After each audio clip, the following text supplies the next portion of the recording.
Hey, so forgive me if I look extra shiny. Just took a salt bath. One of my favorite things to do.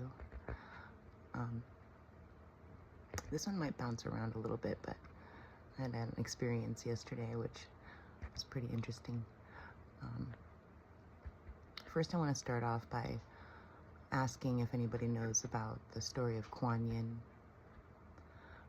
I'm sure you could find out through a little bit of research, and there's all sorts of like stories out there.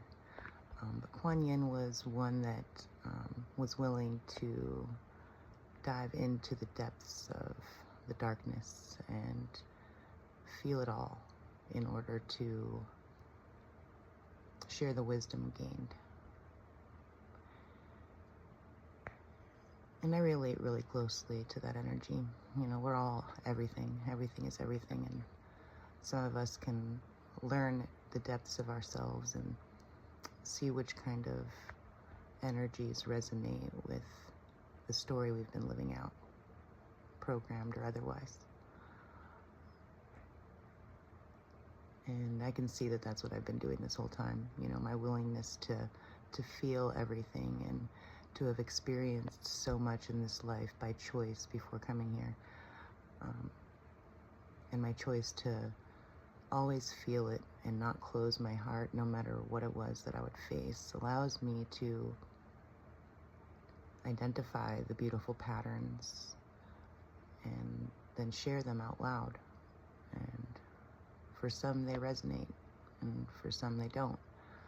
You know, like my YouTube channel doesn't even have that many subscribers, although I think it's just amazing to have even one, because, you know, for someone to like a video, let alone subscribe to it, is a whole nother story. But yesterday, I went to this school play. Now, my daughter wasn't in it, and she's 8 years old, one of my daughters. I also have a 20-year-old. But my 8-year-old's school was doing a play towards the end of the year that they've been practicing probably for a while. And it was the story of Beauty and the Beast. Now, I have this gift anyway, that I can see the programs that are within all of these fairy tale stories that we've been shown throughout our life. For me, I was plopped in front of a television because my mom was not making great choices in her life, and the TV pretty much babysat me along with Disney movies that I would watch on repeat. And most people don't realize that you're literally being programmed from birth to the age of 8. You're in the state, and this can be studied and looked up, that your brain is in this certain frequency where you're pretty much under hypnosis. And you're learning what is to be expected from you in the world and what you have to look forward to, or what you believe to be real. You know, like just like kids that make up stories and fight dragons and you name it. They make all sorts of beautiful stories. I'll say make-believe stories, but they're not make-believe. They're absolutely real to them. And when they watch movies, those stories are also absolutely real to them, and they get programmed within their subconscious. And the subconscious is the greatest manifester of our realities. We create this world from our subconscious programming. That's why it takes quite a bit of learning these new things and practicing and repetition, monitoring our thoughts and being still and noticing all that's going on around us so that we can understand. And that's the period of breaking through the illusion. You know, I think they call it disillusionment. And we start realizing that we've never actually been ourselves. And even when we are, somehow or another, our life ends up depicting the same stories. You know, like Beauty falling in love with the Beast and being imprisoned and then falling in love with the Beast, and then the Beast changes into a prince. You know, like, it's a fucking irony, man. It's interesting to see these things and to hold the awareness that lays beyond all of that, behind the stories. You know, like, though my life has dictated these programs that are running through the matrix, detail by detail. I mean, you can take each and every one of them. Let's talk about Red Riding Hood, right? She's going to take care of her helpless grandmother, and she's eaten by the wolf. You know, she's first tricked by the wolf and pretends, the wolf pretends to be something like her grandmother. And then she ends up being eaten by him, until some lonely soul woodchopper in the forest comes and shakes the wolf upside down, and out she falls along with Granny. That's a story about karma. Now, mind you, just like I was saying, there's potentials for everything. You can hold on to the potential of it being a really bad program, or a perfect depiction of the awakening process, the choices to each of us to make for ourselves. But it's been really weird to be the observer of the observer, if you will, and see that these storylines play out, and longing to just be the me that lays beyond all of them. It's my default mode, and I've seen in every experience I've ever had that I am brought to a soul that is usually stuck pretty deeply into the shadows of the world, and so much so that they actually depict me as something to be afraid of, or like I'm like everything else they've seen, when I literally am well beyond what the programs expect from anyone.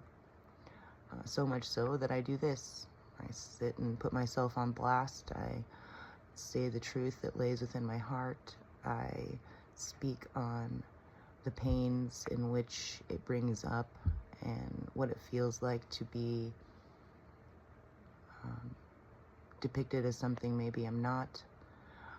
But I also understand the perceptual reality situation, that each person has their perception, usually based on these fairy tale stories and or a fear of them repeating, and that based on their life experiences, they have no choice at certain points but to see the world from a perspective and through a lens that's been clouded by their experiences.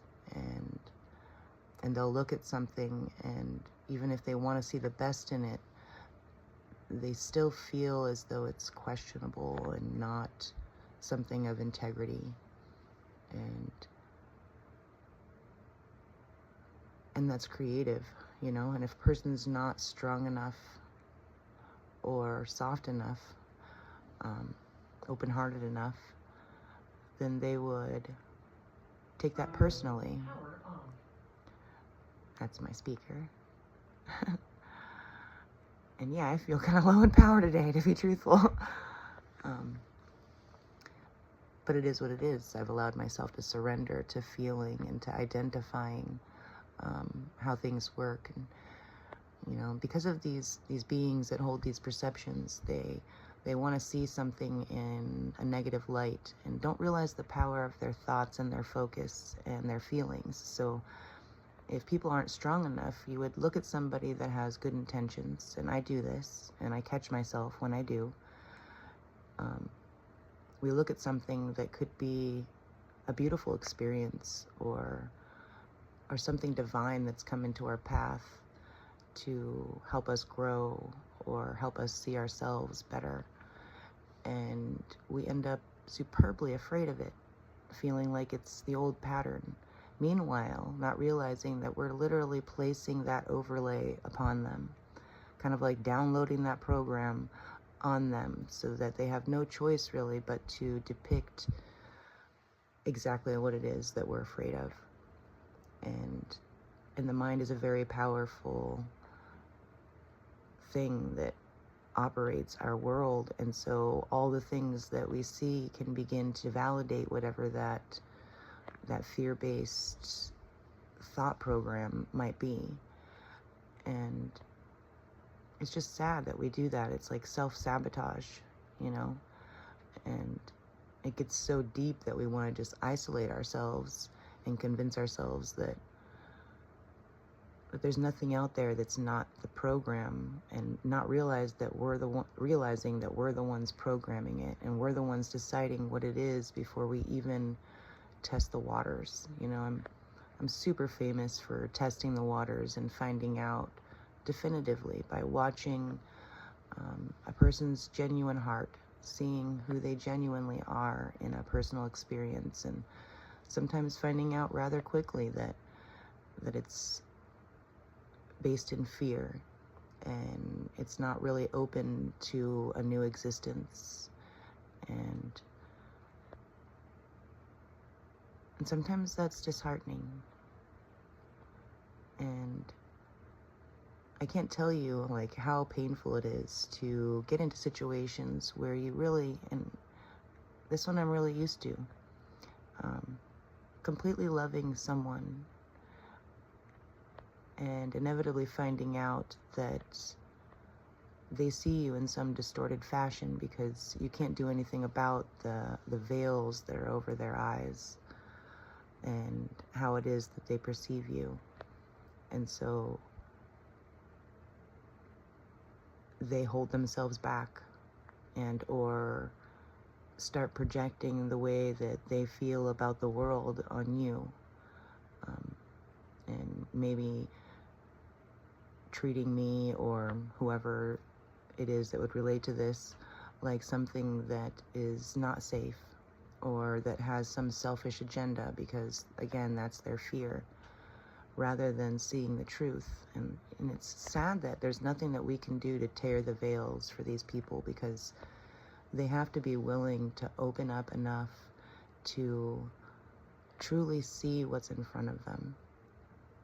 And then if not, we have to be wise enough to realize that we're not truly being seen and understand the power of that. Because if we sit in that place where we're being seen from a distorted place and it affects us too deeply, we could get locked into that little dungeon there and be stuck for a hot minute.